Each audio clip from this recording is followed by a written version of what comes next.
ট্র্যাক্টরওয়ালা ভাই, হালের সিজন আসলো কিন্তু বেশি দিন আর নাই। এইবার হালের সিজনে বাকি হাল মারবো না, বাকি হাল মাইরাই আমরা টেনশন নিব না। আমাদের অনেক টাকা পড়ছে গো বাকি, আমরা যা ঠকার আগে ঠকছি গো, অনেক পয়সা পড়ছে গো বাকি।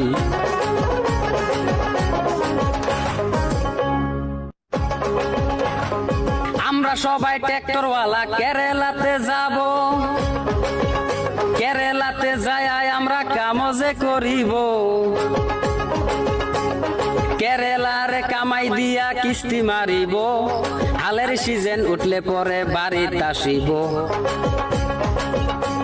আমরা।